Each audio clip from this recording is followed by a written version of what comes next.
S recording studio Bajitpur Manigachhi. एलही नेपाल से नाचे दरभंगा गे,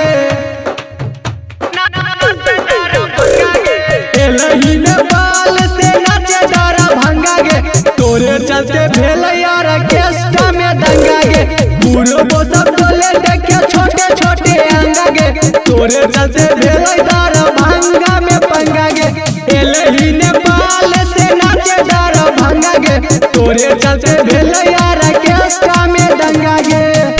Sumit Satish recording by S recording studio Bajitpur Manigachhi. किया न कमर हिल लही गे, अपना जलवा नहीं देखे लही गे, अपना जलवा नहीं देखे लही गे। हाँ किया न कमर हिल लही गे, अपना जलवा नहीं देखे लही गे, तोरे चलते भेले सब कमिटी वाला नंगा गे,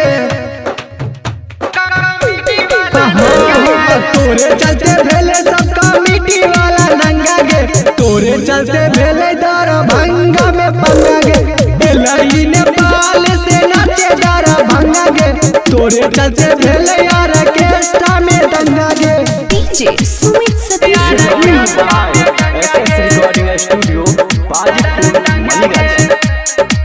10,000 बेनाल लही गे, सबके मुंडा सना के लही गे, सबके मुंडा सना के लही गे।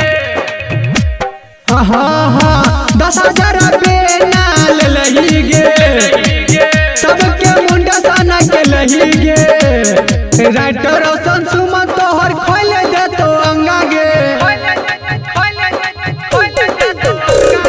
राम रंगीला तोरा भोग दे तो डंडा गे, तोरे चलते भेल यार केस्टा में पंगा गे, एलही नेपाल से नाचे दरभंगा गे, तोरे चलते भेल